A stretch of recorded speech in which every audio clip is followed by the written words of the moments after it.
మూడవ రాశి మిథున రాశి. మృగశిర 3, 4 పాదములు, ఆరుద్ర 1, 2, 3, 4 పాదములు, పునర్వసు 1, 2, 3 పాదములు, ఆదాయం 8, వ్యయం 11, రాజపూజ్యం 1, అవమానం 7. ఈ సంవత్సరము గత 10 సంవత్సరాల నుండి మీరు పడుతున్నటువంటి కష్టాలన్నీ తొలగిపోతాయి. ఇంతకు ముందు మనం మేషరాశి గురించి మాట్లాడుకున్నప్పుడు 100%కి 90% నెగిటివ్ అనుకున్నాం కదా. కానీ ఈ రాశి 100కు 100% పాజిటివ్, అనుకూలం. పట్టిందల్లా బంగారంగా ఉంటుంది. విద్యార్థులకు తిరుగులేదు, కళాకారులకు తిరుగులేదు, క్రీడాకారులకు తిరుగులేదు, స్త్రీలకు తిరుగులేదు, రాజకీయ నాయకులకు తిరుగులేదు, వ్యాపారస్తులకు తిరుగులేదు, కాంట్రాక్టర్లకు తిరుగులేదు, కళాకారులకు తిరుగులేదు, క్రీడాకారులకు తిరుగులేదు. యూ టేక్ ఎనీ వన్, మీరు ఎవరినైనా తీసుకోండి. ఈ సంవత్సరము మిథున రాశి వారు పట్టిందల్లా బంగారంగా ఉంటుంది.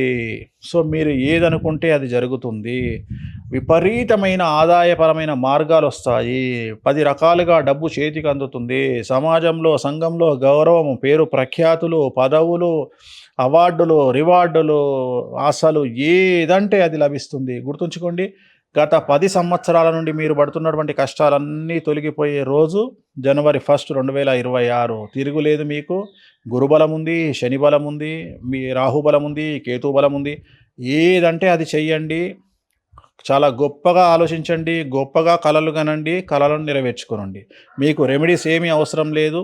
గో హెడ్ మిథున రాశి. Congrats, all the best.